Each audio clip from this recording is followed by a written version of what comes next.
सहारा प्रणाम। आप देख रहे हैं सहारा समय, मेरे यानी नवजोत सूदन के साथ देश की बात में आपका स्वागत है। नीतीश कुमार की राजनीतिक पलटी, लालू यादव के राष्ट्रीय जनता दल को एक बार फिर बिहार की सत्ता पर पहुंचा दिया।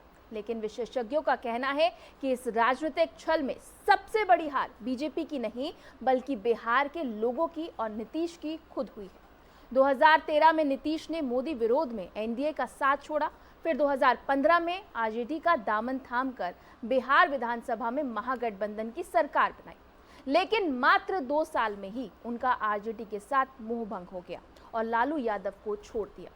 नीतीश कुमार एनडीए खेमे में लौट आए और सत्ता में बने रहे। छोड़ते समय उन्होंने लालू पुत्र तेजस्वी पर भ्रष्टाचार के आरोप लगाए। साल 2020 के विधानसभा चुनाव में एनडीए के घटक दल के रूप में जेडीयू को 45 सीटें मिली, जबकि भाजपा को 74। फिर भी उन्हें मुख्यमंत्री बनाया गया। आश्चर्य की बात यह है कि नीतीश का बीजेपी में यहां मन खट्टा होना शुरू हो गया, क्योंकि उन्हें लगा कि बीजेपी ने जेडीयू के वोट काटने के लिए चिराग पासवान को बढ़ावा दिया। बहरहाल दोनों में दूरियां बढ़ती गई। नीतीश को यहां तक लगने लगा कि बीजेपी उनके करीब रह के आरसीपी सिंह से नजदीकियां जेडीयू को तोड़ने के लिए बढ़ा रही है। इसलिए जेडीयू के अन्य सदस्यों के कहने पर उन्होंने इस बार एनडीए से नाता तोड़ दिया ताकि वो जेडीयू को टूटने से बचा सके। लेकिन क्या उन्हें एहसास है कि इस सारे प्रकरण में जनता के बीच उनकी अपनी छवि पर क्या असर पड़ रहा है? आरजेडी को जंगल राज का पर्याय बनाने वाले लेकिन उनके साथ सरकार बनाकर नीतीश ने बिहार को एक बार फिर लूटा, अपराध, अपहरण और फिरौती के दौर में पहुंचा दिया है। ऐसा करके नीतीश ने अपने राजनीतिक संन्यास पर हस्ताक्षर तो नहीं कर दिए। आज इसी पर हम चर्चा करेंगे।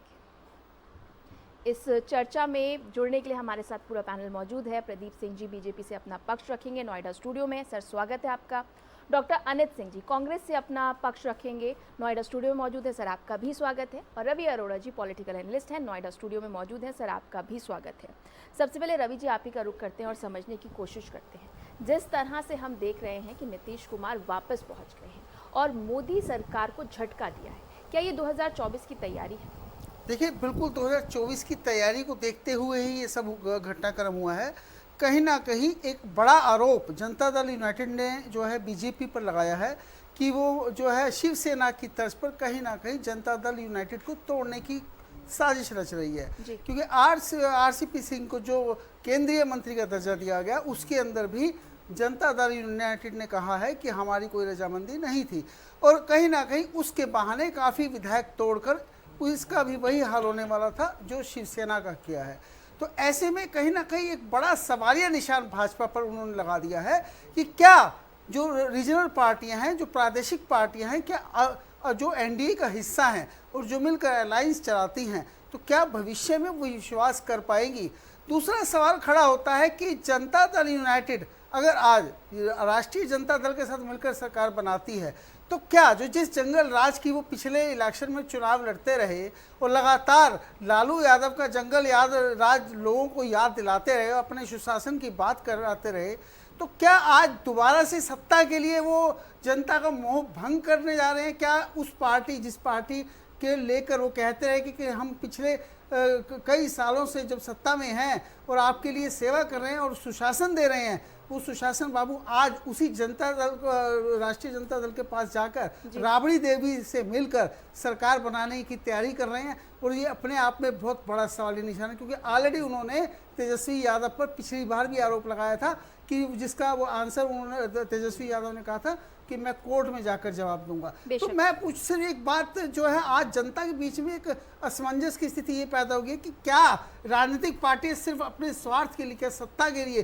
कहीं भी कुछ फैसला कर सकती हैं? ये एक बहुत बड़ा निशान है दोनों ही पार्टियों के लेकर। बेशक कांग्रेस का एक बार रुख कर लेते हैं। कांग्रेस जिस तरह से अब वापस सत्ता में आ गई है, महाराष्ट्र से बाहर हुई, बिहार में आ गई है और अब महागठबंधन की और बिहार का जो ये मॉडल सामने आया है, क्या 2024 की उम्मीद जग गई है? नवजोत जी, मैं आपके माध्यम से आपके दर्शकों को बताना चाहूँगा कि इस देश ने पिछले कुछ सालों में कई सारे सत्ता परिवर्तन इस तरीके से देश में देखे हैं, चाहे वो कर्नाटक में हो, चाहे वो गोवा में हो, चाहे वो उत्तरांचल में रहा हो, अरुणाचल में रहा हो, ऐसे कई सारे, इवन मध्य प्रदेश में रहा हो और अभी रिसेंटली अपने महाराष्ट्र में देखा है। लेकिन जो चीज़ यहाँ पे नदारद है, बिहार का जो सत्ता परिवर्तन हुआ है, वहाँ ना आपने ईडी का उल्लेख अभी तक सुना, ना कैश ट्रांजैक्शन की बात आपने सुनी होगी, ना आपने रिजॉर्ट पॉलिटिक्स की बात सुनी होगी, ना आसाम के मुख्यमंत्री का आपने नाम सुना होगा। ये बताता है कि सत्ता परिवर्तन किस तरीके से किया जाता है या किया जाता रहना चाहिए। लेकिन केंद्र सरकार अमित शाह और नरेंद्र मोदी के इशारों पर जिस तरीके से सरकारी एजेंसियों का गलत इस्तेमाल करके अपने विपक्षी ही नहीं, अपने जो साथी उनके दल थे उनको एक के बाद एक तोड़ने का जो प्रयास किया है, ये उसकी परिणति है। जेपी नड्डा अभी 2 हफ्ते पहले पटना में जाते हैं और वो कहते हैं कि रीजनल पार्टियों का समय खत्म होने वाला है, अब सिर्फ देश में राष्ट्रीय पार्टियां ही रहेंगी। इसका क्या मायने लगाया जाए? जिस तरीके से नीतीश कुमार जी के पार्टी ने बताया है कि उनके विधायकों को, या उनके पास फोन टैप भी मौजूद था कि उनके मंत्रियों और विधायकों को किस तरीके से खरीद फरोख्त के लिए उकसाया जा रहा है, ये दर्शाता है कि जो ये राजनीतिक चाल अभी चली गई है ये ज़रूरी थी। नहीं तो नीतीश कुमार का भी हश्र वही होने वाला था जो ठाकरे की शिवसेना का महाराष्ट्र में हुआ है। ठीक है, हमें यहाँ ये समझने की ज़रूरत है कि बीजेपी अपने जितने भी अलायंस पार्टनर हैं, चाहे वो महबूबा मुफ्ती की बात कर लें जम्मू कश्मीर में, चाहे पंजाब में हम शिरोमणि अकाली दल की बात कर लें, चाहे टीडीपी की बात कर लें हम आंध्र प्रदेश में, चाहे हम शिवसेना की बात कर लें, और चाहे अब हम बात कर लें जेडीयू की, नीतीश कुमार की बिहार में। बीजेपी को ये समझने की ज़रूरत है कि राजनीतिक हथकंडे और सरकारी मशीनरी का दुरुपयोग करना ये अब और गवारा नहीं है इस देश की राजनीति को। ठीक है, प्रदीप जी आपका रिएक्शन चाहूंगी, फिर मैं आपसे सवाल लेती हूँ। नवजोत जी धन्यवाद। ये जो अभी कांग्रेस के मित्र ने बात बताई, उस पर अगर मैं राजनीतिक हथकंडों की बात करूं तो मुझे ऐसा लगता है कि मैं सूरज को दिया दिखाऊंगा, वो भी ठीक 12 बजे दोपहर में। हम लोग कहाँ हथकंडे अपना रहे हैं या इनके सामने हम कहाँ टिकते ही हैं हथकंडों को इस्तेमाल करने में। आपने तरह तरह के नियमों को अपना करके अपने फ़ायदे में सरकारें बदल दी, हमारी चुनी हुई सरकारें आपने गिरा दी। और कांग्रेस के मुंह से इस समय ये बात कहना, देखिए वो 2.5 पहले भी थे, वापस से 2.5 हो गए। 2 राज्यों में उनकी सरकार पूरी है, यहाँ मतलब महाराष्ट्र से खिसक के इधर आ गए। देखते हैं, बहरहाल देखिए इनके हथकंडों पे मुझे अभी कोई जवाब नहीं देना है, समय बताएगा। जनादेश जो आया था, जो बिहार की जनता ने जो जनादेश दिया था बीते चुनाव में, वो एनडीए को दिया था और नीतीश कुमार जी को निश्चय ही दिया था। वो हमारे इस समय अलायंस पार्टनर थे, अब वो नहीं हैं। ये 2 बड़े अच्छे उदाहरण याद आ रहे हैं। जिस प्रकार से समर ऑफ 69 एक एपिक गाना है, संगीत सुनने वालों को बहुत पसंद आता है, बार बार लोग सुनना चाहते हैं। इतिहास में जब भी पलटने का नाम आएगा तो इस समय अगर कोई व्यक्ति टक्कर दे रहा है अरविंद केजरीवाल जी को तो वो नीतीश जी हैं, बल्कि वो कई गुना आगे निकल चुके हैं। और मैं आपको बताऊं ऐसे कि आ रहा था तो नीतीश जी की हालत उस नई नवेली दुल्हन की तरह से है जिसका कि सब कुछ हो गया है, शादी हो गई, लेकिन उसने अपने टिंडर का अकाउंट नए हुकअप के लिए बंद नहीं किया है। तो नीतीश कुमार जी एक ऐसे नेता हैं भारत देश के जो कि किसी भी स्थिति में हमेशा सत्ता में ही रहने की जुगत में रहते हैं। नहीं, जनादेश की आप बात कर रहे हैं, कहीं ना कहीं जब आपने कहा कि नीतीश कुमार कम सीटों के साथ आए, आपने मुख्यमंत्री बनाया, कहीं ना कहीं लालच तो आपकी भी थी। उसके बाद अब 160 प्लस जब उनके साथ विधायक हैं तो जनादेश का अपमान कैसे हुआ? आपके कार्यकर्ता, बड़े नेता जो हैं वो सड़कों पर नजर आ रहे हैं। अब वही नीतीश कुमार में आपको कमियां नजर आने लगी जिनको आपने मुख्यमंत्री बनाया था बिहार का। नहीं, जनादेश का देखिए वो उसी समय चले गए होते, हमसे न गठबंधन किए होते। वैसे चुनाव लड़ने से चुनाव पूर्व का जो गठबंधन था वो हमारे साथ ही था। विश्वासघात किया ना आपने उनके साथ, हमने कहा विश्वासघात किया, उन्होंने विश्वासघात किया कि हमने विश्वासघात किया? किस बात का विश्वासघात किया नवजोत जी, आप बताइए जरा। डॉक्टर अनित ने आपको साफ बताया ना किस तरह से पार्टी खत्म करने की बात, जब आपके पार्टी अध्यक्ष ये कहते हैं कि देखिए मैं आता हूँ कांग्रेस का, आपने शुरू में सवाल पूछा। देखिए कांग्रेस की स्थिति जो है एज अ पार्टी क्या है कि संगठन में बहुत पढ़े लिखे बड़े जानकार लोग हैं, लेकिन ग्रास रूट लेवल पे नीचे उतर करके इनके बूथ की हालत ऐसी है कि कई बूथों पे कार्यकर्ता तक नहीं मिलते हैं। तो उसके लिए क्या हम दोषी हैं? आपका जनाधार खत्म हो गया है, आपके पास कार्यकर्ता अच्छा, नहीं है, बिहार में आपके आपका पास इस वक्त मुद्दे क्या नहीं कुछ है, स्थिति तो है? आप जो है जनाधार की बात आप कर रहे हैं, बिहार में क्या कुछ स्थिति है इस वक्त? अब बीजेपी का नेक्स्ट स्टेप क्या होगा?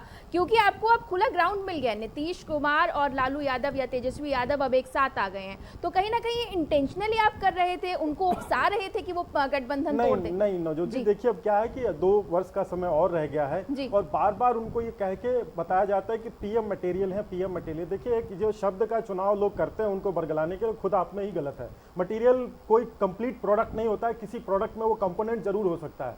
तो नीतीश बाबू जो है मटेरियल के चक्कर में आकर के 2012 से 1996 से उनका हमारे साथ जो है गठबंधन होता रहा है। हर बार वो पाला बदलते हैं, फिर मौके की नजाकत देख करके आ जाते हैं। अब हमारे जो है कार्यकर्ता, निश्चित तौर पे भारतीय जनता पार्टी के कार्यकर्ता, जब इतने साल मुख्यमंत्री बने रहे तो पीएम मटेरियल में क्या दिक्कत है? डॉक्टर अनिता, आप अपनी बात रखिएगा।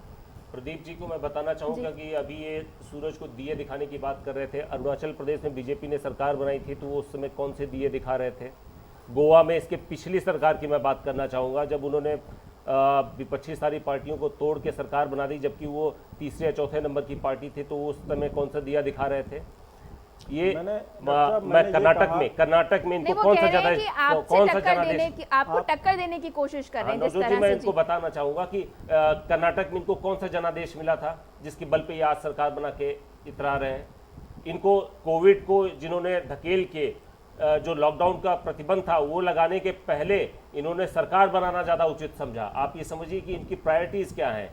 इनको सिर्फ मध्य प्रदेश में किस तरीके से इन्होंने सरकार बनाई वो आप सारे लोग जानते हैं। ये जो होता आया है और ये कर भी रहे हैं, कुछ बदला नहीं है। हालांकि पार्टीज बदल जाती हैं लेकिन स्ट्रेटजी नहीं बदलती है। रवि जी, अब आपसे समझना चाहिए। एक मिनट में आपको और इंटरप्ट करूंगा। मैं बताना चाहूंगा कि यहाँ पे प्रॉब्लम क्या है और सरकार किस लिए बनाई गई है। ये देखिए, ये एक सरकारी मशीनरी और जिस तरीके का इसका इस्तेमाल किया जा रहा है इसमें केंद्र की सरकार से, एक रीजन ये है। उसके साथ साथ कई ऐसे मूलभूत सवाल हैं जिसको हम नजरअंदाज कर रहे हैं। जैसे वहां पे जो जाति जनगणना है, जो जाति जनगणना कराने की मांग नीतीश कुमार जी कर रहे हैं, वो उनका और बाकी सारे दलों का समर्थन है, बजाय कि समर्थन देख रहा है पूरा विपक्ष एक साथ नजर आ रहा है। बीजेपी नहीं, मैं बता रहा हूँ कि 2024 को लेकर मैं आपसे जरूर सवाल लूंगी। इससे पहले एक बार रवि जी का रुख कर लेते हैं। रवि जी, कहीं ना कहीं ये बीजेपी क्या जानबूझकर चाह रही थी? इतने संकेत जब नीतीश कुमार द्वारा दिए जा रहे थे, क्या ये अब मंडल वर्सेस कमंडल की तैयारी 2024 के लिए शुरू हो गई है और बीजेपी चाह रही थी कि अब एक ग्राउंड मिले उसको और वो खुलकर सामने आए? जी बिल्कुल, ये बात सही है, क्योंकि पिछले काफ़ी समय से नीतीश कुमार जी की जो इच्छाएं थी, जो राजनीतिक इच्छा उनकी थी, वो काफ़ी बढ़ रही थी और उनके उसको देखते हुए कहीं ना कहीं ये बीजेपी प्रेशर बनाने की कोशिश कर रही थी। और इसमें कोई दो राहें नहीं है कि बीजेपी चाहती थी कि ऐसा अगर होता भी है तो बीजेपी को ज़्यादा नुकसान अभी नहीं होगा, क्योंकि इस नुकसान की भरपाई आने वाले 1-1.5 साल में की जा सकती है। क्योंकि 2024 के अंदर से पहले अगर ऐसा होता है तो बीजेपी को ज़्यादा नुकसान था। पर मुझे लगता है आज जो हालात बने हैं, क्योंकि अभी बहुत सारा टाइम है बीजेपी भारतीय जनता पार्टी के पास, क्योंकि भाजपा ने जो सीटें जनता दल यूनाइटेड को दी थी लड़ने के लिए, अब वहाँ खुलकर लड़ सकती है, अब वहाँ पर अपने खुलकर पैर पसार सकती है। और ऐसा ही सोच मुझे लगता है कहीं ना कहीं जनता दल यूनाइटेड को भी लग रहा है कि जो इस बीच में चिराग पासवान का एंगल भी समझना चाहूंगी, क्योंकि ये बात भी सामने आ रही थी कि चिराग पासवान को सपोर्ट था बीजेपी का और ये बड़ा कारण रहा नीतीश कुमार की नाराजगी का। खटास जो थी वहीं से शुरुआत हुई। तो क्या अब चिराग पासवान या फिर आरसीपी सिंह, क्या अब बीजेपी के लिए वो ऑपरेशन, अगर लोटस की बात की जाए तो वो सक्सेसफुल नहीं रहे? देखिए, चिराग पासवान को जिस प्रकार से लगातार मोदी जी की हर मंच पर तारीफ करते थे और नीतीश कुमार के बारे में अभद्र भाषा का इस्तेमाल करते मोदी से बैर नहीं, नीतीश तेरी खैर नहीं, बिल्कुल अभद्र भाषा का इस्तेमाल करते हैं, लेकिन उसके बावजूद मोदी जी की तरफ से या भाजपा की तरफ से किसी प्रकार की कोई बयान नहीं आया। और लगातार जिस प्रकार से आपने देखा, जनता दल यूनाइटेड लगातार उनका विरोध करती रही और उन्होंने इस बात की नाराजगी जाहिर की थी बकायदा नीतीश कुमार ने कि वो लगातार उनके बारे में अभद्र भाषा का इस्तेमाल कर रहे हैं। पर कहीं ना कहीं इस बात की नाराजगी उनके मन में जरूर थी।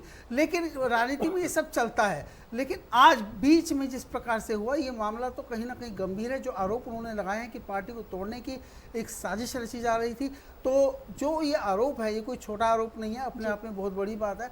और आरसीपी सिंह को केंद्रीय मंत्री बनाकर कहीं ना कहीं इस नाराजगी को बढ़ाया गया है। और ये मालूम था भाजपा को कि ऐसा हो सकता है, और आज से मालूम नहीं था, काफ़ी समय से मालूम था। और आज अगर हो भी रहा है तो कुछ खास आप देखेंगे, बीजेपी में बेशक मीटिंगों के दौर चल रहे हैं, लेकिन मैं समझता हूँ ये भाजपा के लिए एक 2024 की बड़ी तैयारी के रूप में भी देख सकते हैं, क्योंकि जिस प्रकार से तो नफा नुकसान की अगर बात की जाए तो सिर्फ बीजेपी का ही नहीं, जेडीयू का भी नुकसान है। और कहीं ना कहीं हम जनता के बीच में जिनके खिलाफ आरोप लगाए हैं कैसे जाएंगे ये देखना होगा। इस बीच जी रवि जी बात रखिए आप अपनी। बिल्कुल मैं वही बात मैं कहने जा रहा हूँ कि जिस एंगल राज की आप बात करते हैं, मैंने हरियाणा के अंदर देखा कि जो आज वहाँ के सीएम है और जहाँ डिप्टी सीएम है आपस में एकदम बहुत ऐसी भाषा, अभद्र भाषा का इस्तेमाल करते रहे, लेकिन बाद में मिलकर अलायंस भी किया और वहाँ पे सत्ता में आ गए। तो ऐसा कई जगह देखने को मिलता है। लेकिन आज जिस प्रकार से मिड टर्म के अंदर आप लगातार अपनी पार्टी को छोड़कर जिस एक महागठबंधन में जा रहे हैं, और वहाँ पे जो है आप धन्यवाद करें सोनिया गांधी जी का और राहुल गांधी जी का, धन्यवाद करें राबड़ी देवी का, जिनके खिलाफ आप लगातार मंचों पे बोलते रहे। तो आज उस जनता के बीच में आपकी जवाबदेही, जो जिस जनता ने आपको एक विचारधारा, देखिए जनता जब वोट डालने जाती है तो वो एक विचारधारा को वोट देती है। यहाँ पे मतभेद क्या है, मतभेद नहीं, मनभेद नहीं होना चाहिए, मतभेद होता है कि मतों में किस प्रकार से आपके मन में चल रहा है। लेकिन वो अगर आप सही तरीके से पब्लिक के सामने नहीं दे पाए और अपनी विचारधारा को छोड़ के दूसरी विचारधारा में चले जाते हैं, तो जवाबदेही आपको जनता को देनी पड़ेगी। बेशक प्रदीप जी, आपसे समझना चाहेंगे, कहीं ना कहीं आज सड़कों पर है बीजेपी और कह रहे हैं कि नीतीश ने जो है धोखा किया है या पलट गए। लेकिन नीतीश कुमार जिस तरह से आप पर इल्ज़ाम लगा रहे हैं, ये कह रहे हैं कि आपने हमेशा उनके साथ धोखा किया, पार्टी तोड़ने की बात की। और सिर्फ ये नीतीश कुमार की बात नहीं है, आपके साथ तो जो जुड़े, आपके पुराने अलायंस, सब आपसे घबरा कर दूर जा रहे हैं। तो कहीं ना कहीं मंथन की ज़रूरत बीजेपी को नहीं? देखिए, नीतीश जी जिस स्टेट ऑफ अफेयर है, जिस स्टेट ऑफ माइंड में इस समय है, वो कोई भी आरोप लगाने के लिए स्वतंत्र है, वो लगा सकते हैं। मुद्दे की बात यह है कि उन्होंने बिहार की जनता जिसके वो मुख्यमंत्री बनने जा रहे हैं उसके साथ उन्होंने क्या किया। हमारे पे आरोप लगाते रहना, सिद्ध कर पाना और आरोप लगाना दो अलग अलग चीज़ें हैं। लेकिन अगर हम देखें कि हमेशा मैंने एक बात पहले कही कि 96 के साथ उनका अलायंस हमारे साथ हो रहा है। जब वो इस तरफ आते हैं तो उनका जो है स्टेटमेंट देख लीजिए, जब वो उस तरफ जाते हैं तो उस समय उनका स्टेटमेंट देख लीजिए। इनकी अच्छी बात ये है कि ये जिसके भी साथ रहते हैं उसके कंफर्ट का पूरा ध्यान रखते हैं। लालू जी ने उनको सांप की जो है संज्ञा दी थी और उसी सांप के साथ जाके लिपट गए। दूध पिएंगे या लावा खाएंगे तो मुझे नहीं पता, समय जब आपके साथ थे तो अच्छा, जब दूसरे के साथ गए तो बुरा नहीं। मंथन की बात बताइए, क्या सिर्फ नीतीश कुमार की बात नहीं है, और भी तो आपके साथी एक एक करके छोड़ रहे हैं। इनके दिमाग में जो भ्रम था, दो भ्रम है इनके पास कि ये पीएम मटेरियल है, दूसरा कि ये हम इनकी पार्टी को तोड़ रहे हैं। भाई, हम इनकी पार्टी को कैसे तोड़ सकते हैं? बिहार में आप बताइए, बीते कितने समय में हमने कभी पूर्ण बहुमत की सरकार नहीं बनाई। हमारी इतनी क्षमता हो गई कि हम उनकी पार्टी को जहां जी एक छोटी सी बात, जो प्रादेशिक पार्टियों का जो आरोप है, वो कहती है कि छोटे भाई बनकर आते हैं, बड़े भाई कब बन जाते हैं पता नहीं चलता, और बाद में पता चलता है पार्टी खत्म हो गई। आरोप ये है, और किसी एक पार्टी का आरोप नहीं है, बहुत सारी ऐसी पार्टियां हैं जो आज इस प्रकार की बातें कर रही हैं। सिर्फ एक उंगली उठाने से काम नहीं चलेगा, बाकी 3 उंगलियों पर भी तो ध्यान दीजिए। प्रदीप जी देखिए, नवजोत जी, भारतीय जनता पार्टी कार्यकर्ताओं की बेस वाली पार्टी है। यहाँ परिवारवाद या जातिवाद को लेकर के हमारी आइडियोलॉजी नहीं है।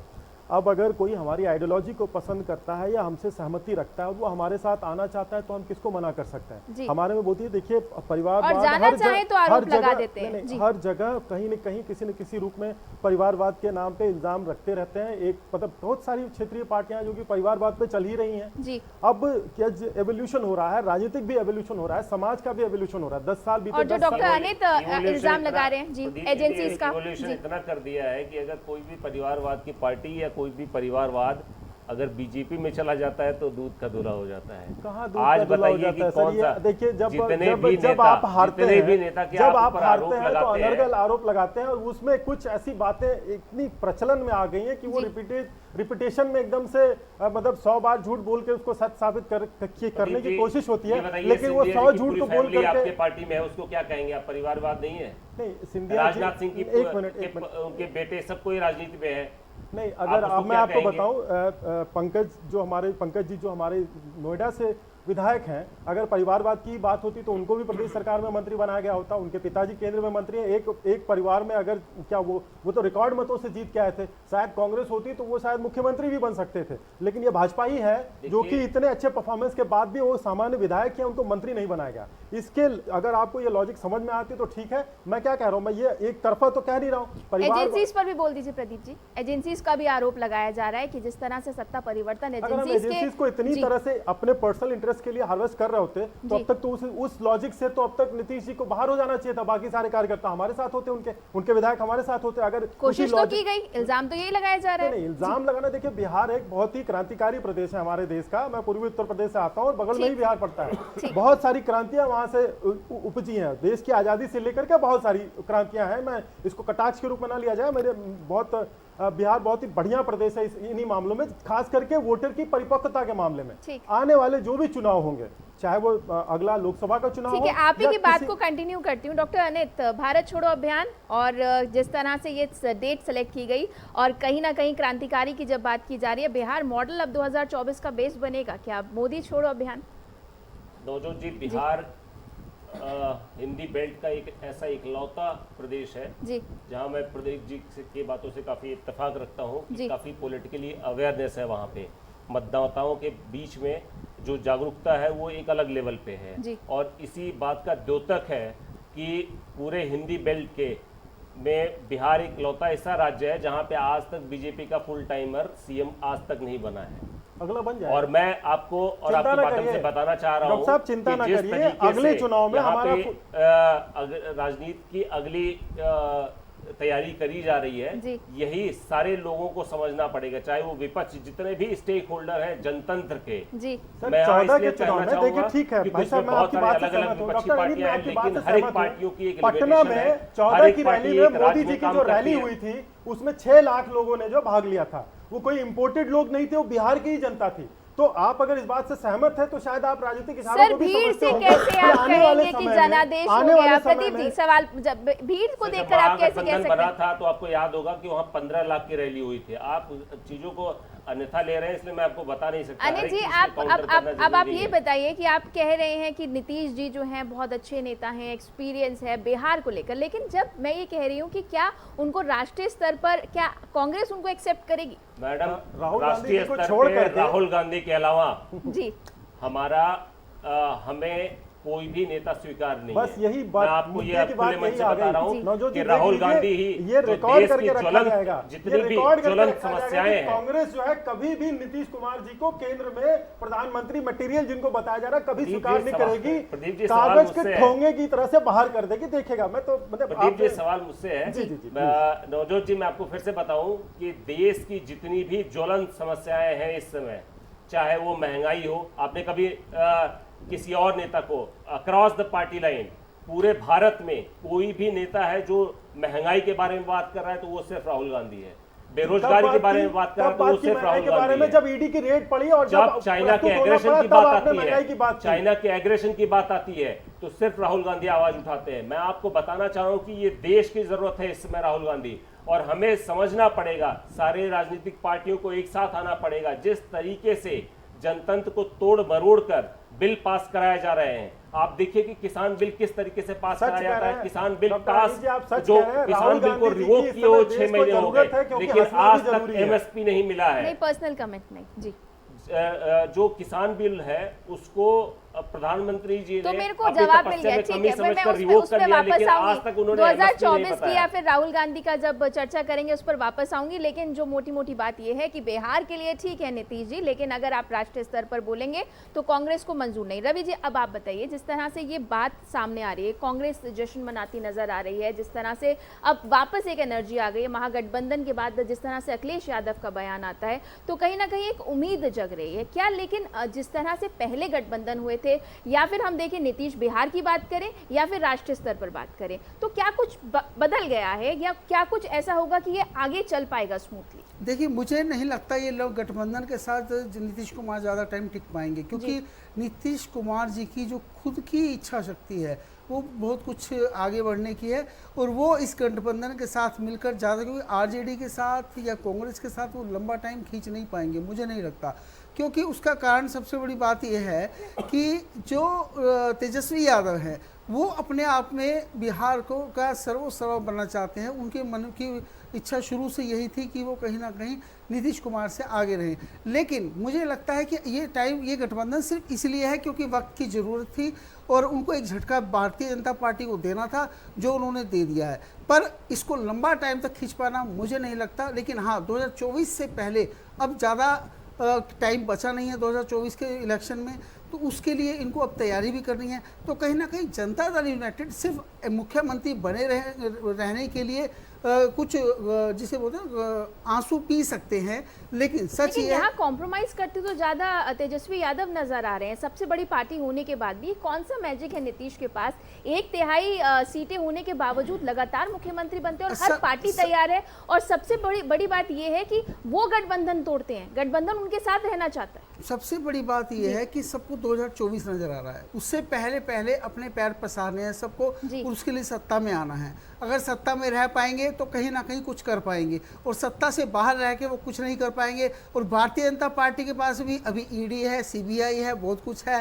2024 से पहले क्या कुछ होगा क्या नहीं होगा, और बिहार के अंदर वो क्या नया कर सकते हैं, देखने वाला आने वाले टाइम में पता चल जाएगा। लेकिन सच यही है कि सब इस समय सबकी निगाहें 2024 पे निगाहें हैं कि उससे पहले सबको अपनी रणनीति तैयार करनी है।